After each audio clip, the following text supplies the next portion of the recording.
It's time to, this is drawing to a close, but I do want to tell you from my personal account one little episode with Dr. Singh, which told me about the kind of person he is.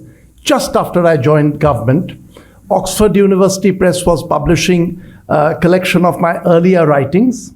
In that, there was one particular piece written about Dr. Singh much before he was active in Indian politics, before he was finance minister. He had come to our home in East Delhi and had my mother was there, he may not even remember. And my mother was just taken in by the humility of the person. He was already very distinguished, and the conversation. I had written a newspaper piece just praising him. And at that time, he was not a politician, so one could write very freely. I was in government, I was publishing my collection, and I thought, since I'm in government, working in his government, maybe I should do, I'm publishing his paper, send it to him. It's all full of praise about him.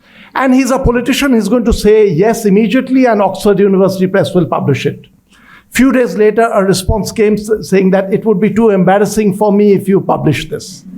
So no one has seen that piece of mine, which was an early piece that I had written about him. So on that note, this is a personal note, Dr. Singh, that I feel the country appreciates and will appreciate even more the huge contribution, the absolutely huge contribution that you have made to India. Thank you very much.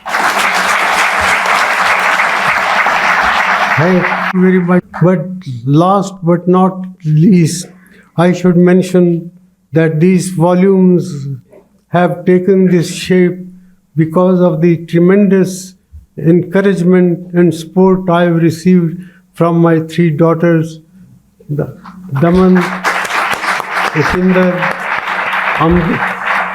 But for their enthusiasm and but for their persistence, I think these volumes would never have been seen the light of the day. People say I was a silent prime minister. I think these volumes speak for themselves, and I don't want to boast about my goals or my achievements as the prime minister, but the events that took place are well described in these volumes, particularly the volume which deals with the Prime Minister speaks. I certainly would like to say that I was not the Prime Minister who was afraid of talking to the press. I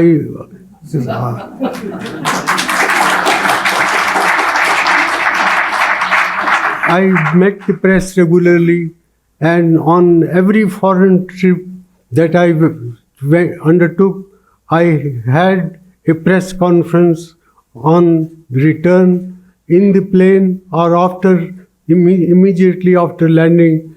So there is a large number of those press conferences whose results are also described. And I remember very vividly in 2005 when I went to Washington, the National Press Club invited me to address them. Our officials were nervous that I would not be able to manage the National Press Club, but that was a very successful conference, and that conference, its verbatim record is published in these volumes. That will give you an idea of what I was able to achieve in dealing with ladies and gentlemen of the press.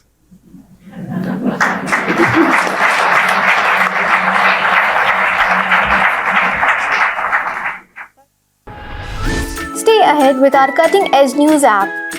Instantly access the latest shorts in just 1 minute and breaking news in just 50 words. Download now for a smarter, faster news experience.